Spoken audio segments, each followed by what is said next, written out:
The photo at the left is the very old picture of Travon Martin the media has been running. The photo on the right is a more recent one of the deceased 17-year-old.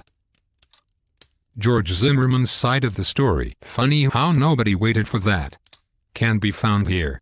Now, here's the kicker: a fact that has been available for literally only days. Eyewitnesses collaborate Zimmerman's story. Former NAACP leader the Reverend C.L. Bryant, meanwhile, has criticized Al Sharpton and Jesse Jackson for exploiting the tragedy in order to racially divide the country. It's beginning to sound like the Duke lacrosse team case all over again. Meanwhile, Spike Lee tried to enable potential lynch mobs by tweeting Zimmerman's address. He got it wrong, endangering the life and safety of the innocent woman who lives at the address he gave. The Black Panthers have offered a $10,000 reward for Zimmerman, whom the authorities do not believe they have grounds to arrest, dead or alive. There was a time when lynching was considered bad form in the African American community. No more, it seems. Martin's mother, meanwhile, is seeking to trademark his name. Enforcing a profit by royalty for the use of her son's name, however, would only limit the exposure of the case, even if it were possible for her to profit from this. Martin's prior behavior hardly warrants the automatic credence given those seeking to lynch Zimmerman. He was suspended from school 3 times, and caught not only with marijuana residue and a pipe for smoking pot, but with a burglary tool and stolen jewelry. Little of this has appeared in the media, of course, which may be the reason why a CNN poll shows that 73% of the American people disagree with the police and think Zimmerman should be arrested. Was deadly force justified? I don't know. Perhaps Zimmerman should be thrown in jail, and the key thrown away. But shouldn't the facts of the matter be established before the guy is lynched? And don't we ever learn from incidents like this? Don't the media ever learn?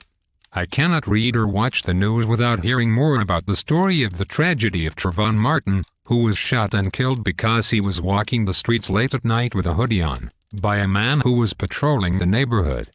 The story is a sad one, but what happened after the incident? First, it took weeks to become a story, because the media was trying to convince the American people that women are victims of religious men who wanted to control their bodies and their lives through not allowing them contraception. Travon's story couldn't be told yet, because this agenda wasn't quite finished.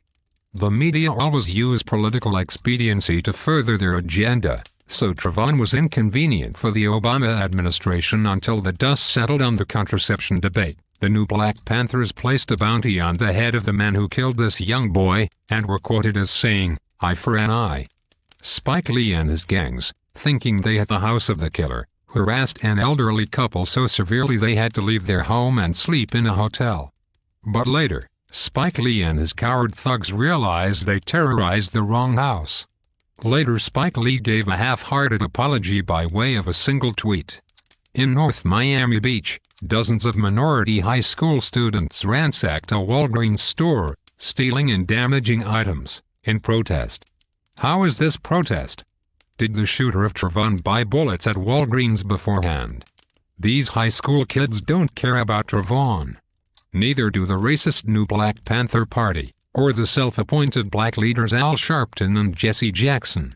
These are activist, advantageous, radicals, who see events such as the killing of Travon as an opportunity to fight against those they believe have done them some form of wrong. The hearts of these cowards beat rapidly in their breast as they jump from their seats in excitement that there is a death or an event that they can politicize for their hate-filled agenda. These are cowards. They need the mass media to help them.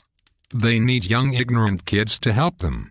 They need blowhorns and whistles to be heard, and large hateful signs to be seen. There are so many unjust killings daily, but our society wants to focus on this one, though every person killed should be remembered, not to bring Americans together, but to drive us apart.